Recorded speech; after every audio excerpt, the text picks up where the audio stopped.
मित्रांनो, अशा या क्रूरक्रमी अबू आझमीला आज आपण जेसीबीच्या खाली चिरडवणार आहोत।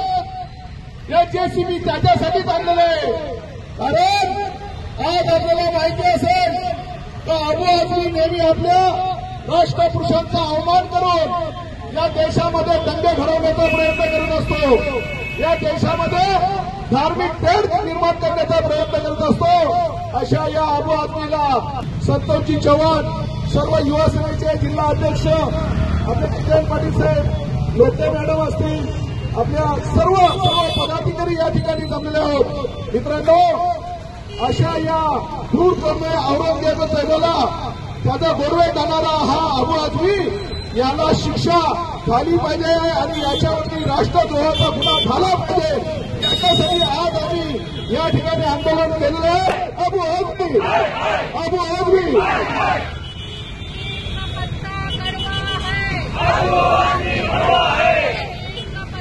यानंतर आपल्या शिवसेनेची तोफ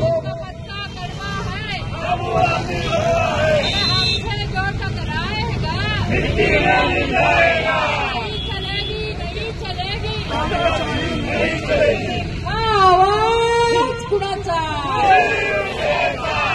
ताकद कुणाची, जय भवानी, शिंदे साहेब आगे बढ़ो, हमसे जो टकराएगा नीम का पत्ता कड़वा है, नीम का पत्ता कड़वा है, जय भवानी।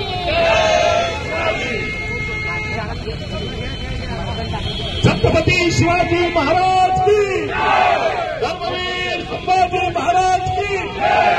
आणि आता काही तुम्ही बोललात नीम का पत्ता कडवा आहे, अबू आझमी पडवा आहे। या पडव्याने पाकिस्तानचे गुणगान गायले आणि सांगतो काय, औरंगजेब हा चांगला प्रशासक होता।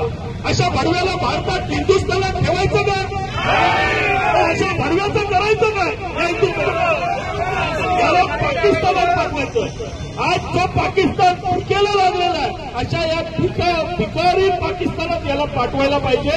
म्हणून आज आपण आंदोलन करतो। या भडव्या अबू आझमीला या जेसीबी खाली आपल्या या देशात जो हिंदूंच्या विरोधात बोलेल त्याच्यावर बुलडोजर चालवला जातो। काय चालवला जातो? भडव्याच्या अंगावर काय चालवायचं? आता बुलडोजर आणलेला आहे आणि या भडव्याला या बुलडोजरच्या खाली फिरवायचं आहे। चला, ज्यांच्या हातात हा हिरवा फुटणारा साप आहे, या हिरव्याला या बुलडोजर खाली चिरून टाकू।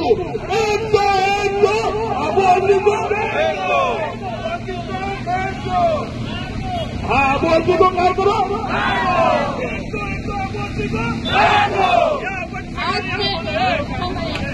हाथ में लूंगी मुंह में पान, भागो लंडा पाकिस्तान,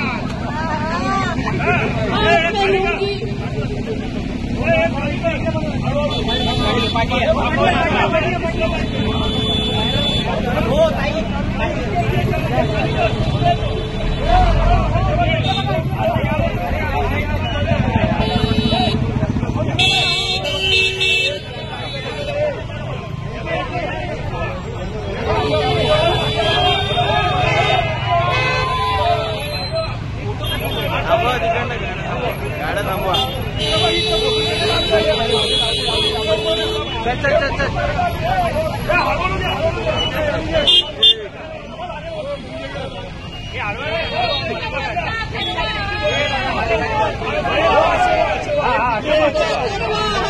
अबू आझमी भड़वा है, मुंह में पान, पाकिस्तान।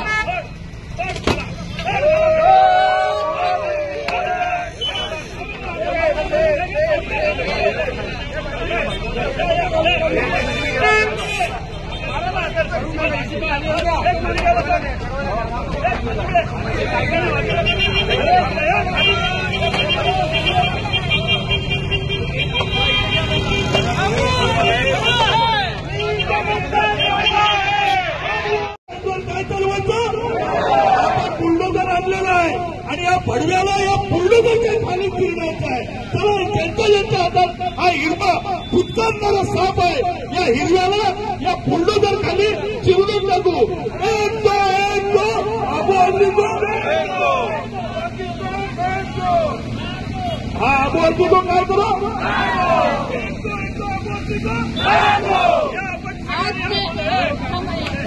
हाथ में लूंगी मुंह में पान, भागो रंडा पाकिस्तान.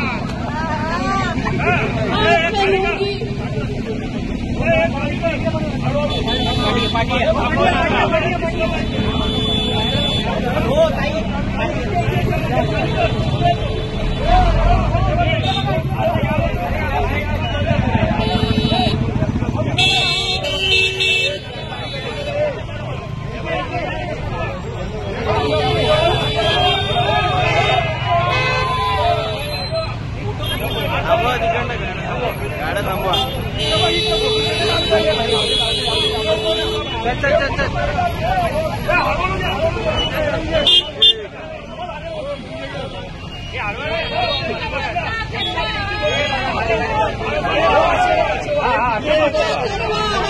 अबू आदमी भरवा है. हाथ में लूंगी मुंह में पान, भागो रंडा पाकिस्तान.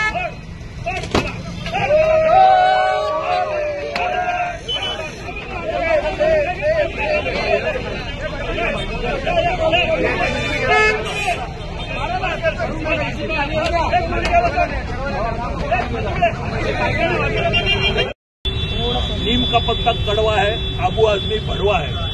आबू आझमी हा दरवेळेला भडवेगिरी करत असतो. ज्या देशाविरुद्ध हिंदुस्थान विरुद्ध नेहमी हिरवा फुटकार सोडत असतो. या हिरव्याला ठेचून काढायला पाहिजे. काल सुद्धा त्यांनी असंच एक वाक्य बोललं की या हिंदुस्थानचा जो वैरी आहे औरंगजेब हा चांगला प्रशासक होता. हा कसा काय चांगला प्रशासक होता. ज्या औरंग्याने या हिंदुस्थानची असंख्य हिंदू मंदिरे असो, आया लायनेची अब्रू असो लुटलेली आहे, ही तोडलेली आहे, अशा औरंग्याला हा चांगला प्रशासक बोलतो. आणि तो बोलतो त्याच्या काळी जीडीपी 24% होतं, 24 होता. अरे भडव्या, तुला जर औरंगजेब चांगला असेल वाटत असेल तर त्या पाकिस्तान आणि अफगाणिस्तानच्या याला बाँड्रीवर सोडलं पाहिजे. माझी विनंती आहे माननीय मोदी साहेबांना की याला उचला आणि याला त्या सीमेवर पाठवा. अफगाणिस्तान पाकिस्तानचा जिथे जीडीपी सगळ्यात कमी घसरलेला आहे पाकिस्तानचा, आणि पाकिस्तानची भीक मागण्याची परिस्थिती आली अशा देशात या भडव्यांना पाठवायला पाहिजे. असा अबू आझमी हा नको आहे. विधानसभेत सुद्धा याला उठाबशा काढायला लावा. हा जेव्हा आमदार म्हणून तिकडे विधानसभेत येईल तेव्हा याला उठाबशा काढून माफी मागायला आणि याच्यावर बुलडोजर चालवा. याची जेवढी संपत्ती आहे या देशात राहून, या देशाचं खाऊन, या देशाविरुद्ध जर बोलत असेल, या हिंदूंविरुद्ध बोलत असेल तर या हिंदू राष्ट्रामध्ये राहणाऱ्याला त्यालाच अधिकार आहे जो वंदे मातरम बोलेल, या हिंदू सनातन धर्माचा जय बोलेल. अशा हिंदू प्रेमी नागरिकांनाच या देशात राहायचा अधिकार ठेवला पाहिजे, ना की हिंदुस्थान विरुद्ध बरं ओळखणारा या हिरव्या फुटकाराला हे खेचलं गेलंच पाहिजे. आज आम्ही आंदोलन केलं. आमचे सर्व महिला जिल्हा प्रमुख होत्या, आमच्या सर्व महिला भगिनी होत्या, आमचे बंधू पाटील ग्रामीणचे प्रमुख होते, तात्या गंभीरराव होते, युवा सेना मोठ्या प्रमाणात होती, जितेंद्र पाटील शहर प्रमुख सर्व जण इथे उपस्थित होते. आम्ही एकाच भावनेने, एकाच पेशेने आलो की काल जी बरळ या अबू आझमीने ओढली त्याचा विरोध संपूर्ण देशात गेला पाहिजे, संपूर्ण हिंदू राष्ट्रात पोहोचला पाहिजे आणि या भडव्याला आता ठेचायलाच पाहिजे. सारखी हा बरळ होतोय, त्याला कुठेतरी आळा घातलाच पाहिजे.